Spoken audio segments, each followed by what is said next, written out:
అమ్మా, నా ఫ్రెండ్ నాతో మాట్లాడటం లేదు. నన్ను పూర్తిగా ఇగ్నోర్ చేస్తోంది. నేను ఏం తప్పు చేశానో నాకు అర్థం కావడం లేదు. నేను చెప్పేది శ్రద్ధగా విను. దూరంగా వెళ్లే ప్రతి ఒక్కరూ నిన్ను కోల్పోతున్నట్లు కాదు. కొన్నిసార్లు అది నీకు ఫ్రీడమ్ కూడా ఇస్తుంది. నీతో ఎవరి ఎలా ప్రవర్తించినా నీ విలువ ఏమాత్రం తగ్గదు. దాని గురించి ఓవర్ థింక్ చేయకు. కానీ అమ్మా, నాకు ఇది చాలా బాధగా ఉంది. నేను ఏం తప్పు చేశాను అని మళ్ళీ మళ్ళీ ఆలోచిస్తూనే ఉన్నాను. అంతలా ఆలోచించకు. తమ గురించి తాము చెప్పుకోవటం కూడా ఇష్టం లేని వాళ్లను అర్థం చేసుకోవడానికి ప్రయత్నించకు. నువ్వు వాళ్ళ మౌనాన్ని అర్థం చేసుకోవాల్సిన అవసరం లేదు. ఇతరుల ఇమోషనల్ ప్రాబ్లమ్స్ ని మోయడం నీ బాధ్యత కాదు.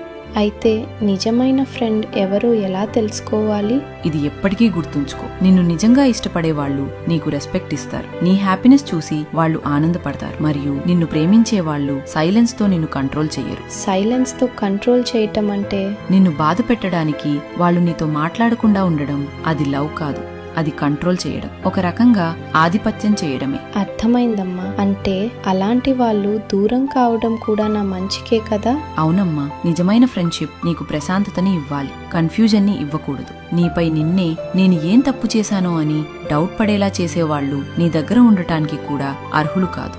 ఇప్పుడు నాకు చాలా ప్రశాంతంగా అనిపిస్తోందమ్మా. ఇంకో విషయం గుర్తుంచుకో. నీ జీవితంలో ఉండాల్సిన వాళ్ళు కాలం గడిచే కొద్దీ నీకు దగ్గరవుతారు. ఉండకూడని వాళ్ళు ఒక గుణపాఠం నేర్పి వెళ్లిపోతారు. ఎవరైనా మిమ్మల్ని కాదని వెళ్ళిపోతే వారిని గౌరవంగా వెళ్ళనివ్వాలి. ఆపడానికి ప్రయత్నించడం కన్నా వదిలేయడమే కొన్నిసార్లు మన గౌరవాన్ని కాపాడుతుంది. మీ వాల్యూ తెలిసిన